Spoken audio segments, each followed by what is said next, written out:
Salut à tous et ravi de vous retrouver une fois de plus pour cette session d'information sur le Salon international de l'artisanat de Ouagadougou. Chaque édition est une occasion pour le comité d'organisation de désigner un pays invité d'honneur. Pour cette 16e édition, le choix s'est porté sur le pays voisin, la Côte d'Ivoire, mais pour des raisons que nous ignorons, la délégation officielle ivoirienne a brillé par son absence lors des différentes cérémonies. Quant aux exposants du pays, ils se font également rares. Pour mieux comprendre, Hassan Bakaya a tenté de percer le mystère. La Côte d'Ivoire, une absence controversée à la 16e édition du SIAO.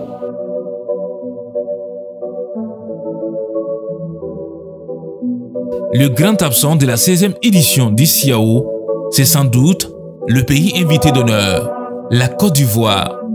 Le choix du comité d'organisation. Que s'est-il passé?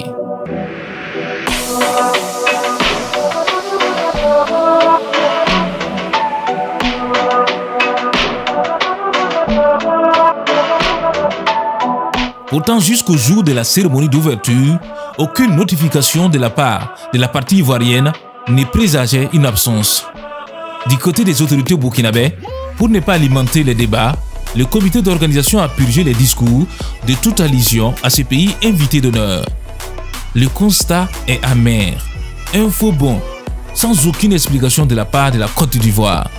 Pour leur part, les autorités burkinabées ont décidé de garder le silence sur cette absence remarquable.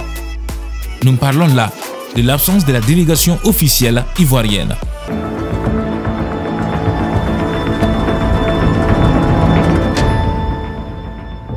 Quant aux exposants ivoiriens, ils sont bien là, à la 16e édition du SIAO, même s'ils se font rares. Tout porte à croire que l'absence de cette délégation officielle a légèrement entaché la forte participation des exposants ivoiriens.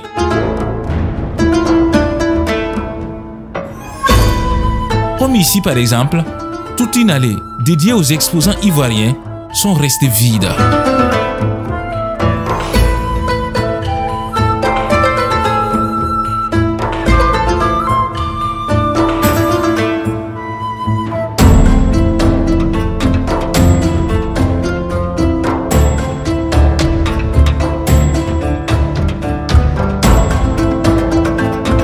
Nous avons rencontré Madame Yao, exposant ivoirienne, présente au SIAO pour vendre ses épices. Nous transformons des épices. Nous venons de la Côte d'Ivoire et nous sommes au SIAO pour la 2e fois pour venir présenter notre savoir-faire. Nous exerçons dans le domaine des épices. Nous sommes au pavillon Kilimanjaro et au stand 2-6. Si je devais comparer par rapport à la dernière édition, je dirais que le salon commence un peu timidement.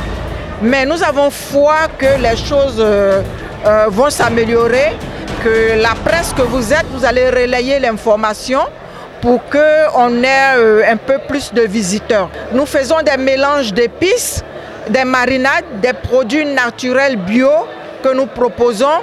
Nous avons pour objectif de permettre aux ménages et aux professionnels de la cuisine de manger sainement et surtout de faire la cuisine rapidement. Donc nous proposons par exemple des marinades pour poulet, des marinades pour poisson, des marinades pour viande, des marinades pour les barbecues, tout usage. Nous avons un peu de tout, des épices. Nous avons des mélanges par exemple pour faire du riz au gras. Avec ce mélange, vous faites 2 kg de riz gras, vous rajoutez rien. Il vous suffit simplement de mettre des légumes et d'ajouter de l'eau et de l'huile. Et après, vous avez votre riz au gras.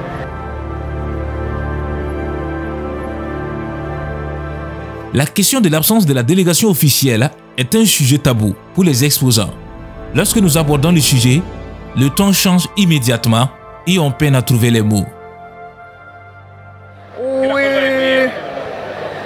nous avons eu l'information,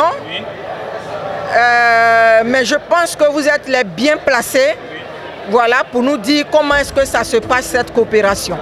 Ah non, il y a une forte délégation ivoirienne, vous avez beaucoup de stands des Ivoiriens qui sont là. Oh, ça par contre, je ne sais pas la raison, je pense que vous êtes très bien placés, pour nous en donner un peu plus d'informations. Pour l'heure, nous sommes là. Retenez simplement que nous sommes des Ivoiriennes, nous sommes dans l'agrotransformation. Certains sont dans le textile, dans la cosmétique, d'autres sont dans la mode. Et nous sommes là pour dire qu'il y a aussi des bonnes choses chez nous et que nos frères ivoiriens qui sont là, nos frères burkinabés peuvent venir nous visiter et découvrir ce que nous sommes venus leur proposer aussi à eux.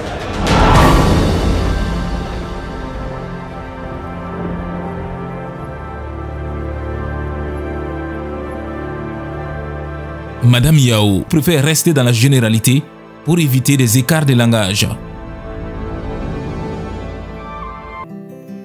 Une situation qui dérange tout le monde. Pourtant, il n'existe aucun embrouille officiel entre Ouaga et Abidjan. Mais pour certains, cette absence au Siaou est due aux récentes décisions des autorités burkinabées concernant le renvoi de l'ambassadeur et des militaires français. La diplomatie ivoirienne et burkinabé se porte bien, mais sur la toile, c'est une autre réalité. Les internautes burkinabés n'ont pas cessé de fustiger le président Alassane Ouattara pour sa rencontre avec Emmanuel Macron dans le but d'évoquer la situation qui prévaut au Burkina Faso. Cette tension a sans doute été un facteur déterminant dans le choix du gouvernement ivoirien à ne pas participer à la 16e édition du Siaou.